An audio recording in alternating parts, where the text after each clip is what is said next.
I'm coming in today with what to me is a very exciting announcement, which is that I would like to publish a book on personal finance for graduate students, the subject matter that I teach about all the time. And I've actually been thinking about this for over a year, ever since I read the Book Proposal book by Laura Portwood-Stacer, and I later interviewed her on my podcast. Got my wheels turning about the possibility of publishing a scholarly book.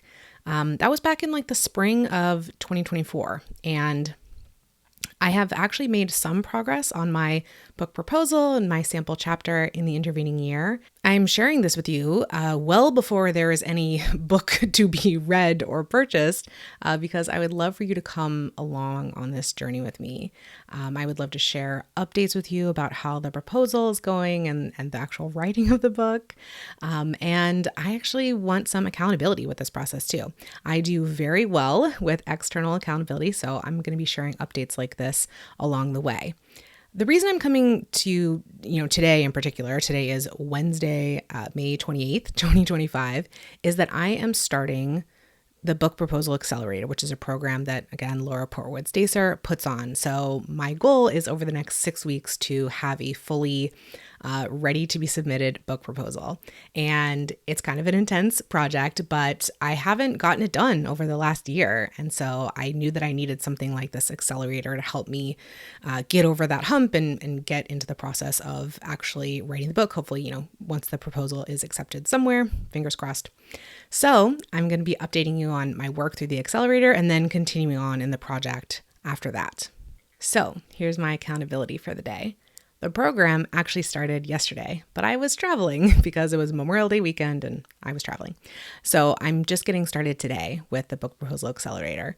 The structure of the program is that it takes place over 6 weeks, and there's about 12 lessons that I need to work through and produce writing for over those 6 weeks. But I heard from Laura that you're supposed to get maybe ahead a little bit in the beginning because the middle of it, there's more writing to do. It takes a bit longer.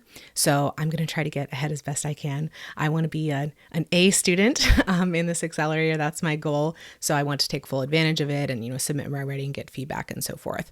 So I'm starting on lesson 1 today. I've already watched it, but I need to actually start doing the things that it instructs me to do. So I'm going to get into that. Thanks for watching. Thanks for coming along with me on this journey. Hey, checking in later on Wednesday. I'm wrapping up work on this for the day. And my first couple of steps in this program are to find similar books to mine, like books that be read by similar audiences, for example. For me, that's like sort of guides to grad school life, like that kind of book, and identify which scholarly presses have published books like that to, figure out who I should approach. And then kind of looking more into those presses to see if I think they would be a good fit for what I want. So some of the books I've found in this process are like Jackie Corey Westland's book, Grad School Life. I interviewed her on the podcast. Is Grad School for Me by Yvette Martinez-Vu and Miroslava Chavez-Garcia. I also interviewed them on the podcast. Several more like that, actually. And so the presses that I identified, I guess I'll just share what they are. Well, I found myself really attracted to presses that had series or imprints that seemed that my book would fit among that theme. So the presses are Princeton University Press, the Skills for Scholars series. This one has been recommended to me multiple times because I've sort of met multiple authors who've contributed to that series. The University of California has an imprint that published a couple of books that were similar to mine in some ways. And then the University of Chicago Press has a series called Chicago Guides to Academic Life.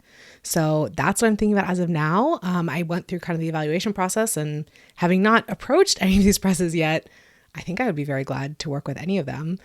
They all seem good so far to me. So that's where I am in this process on Wednesday, May 28th, and I will check in tomorrow with some more progress. Hey, checking in Thursday, May 29th, 2025. I did a little bit more work in the Book Proposal Accelerator program today.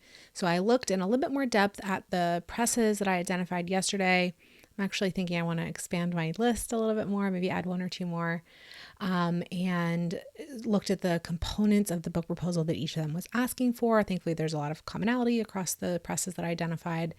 And I started thinking about what is going to go into the letter of inquiry that I plan to send to acquisition/series editors.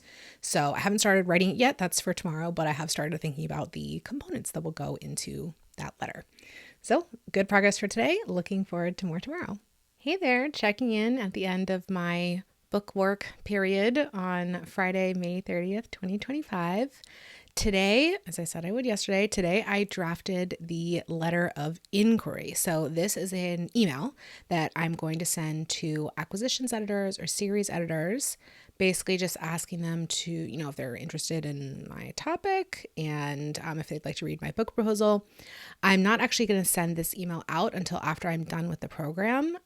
Laura said that putting the draft of this email early in the program in Module 1 is kind of like eating the frog, getting something intimidating over with early on. And so, we'll go through the rest of the program and then revisit the letter again at the end. But I am glad that I drafted it.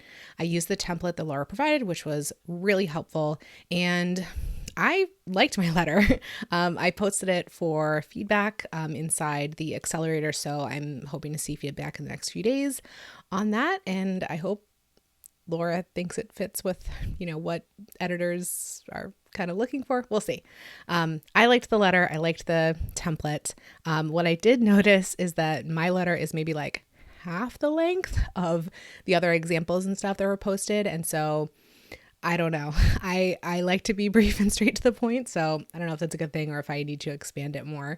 Anyway, I'm excited about getting to that stage. I've officially finished the first module in the accelerator. There's 6 modules, 6 weeks. So I'm kind of on schedule, although I would like to get a little further ahead of schedule since I think I'm going to get bogged down a little bit later on.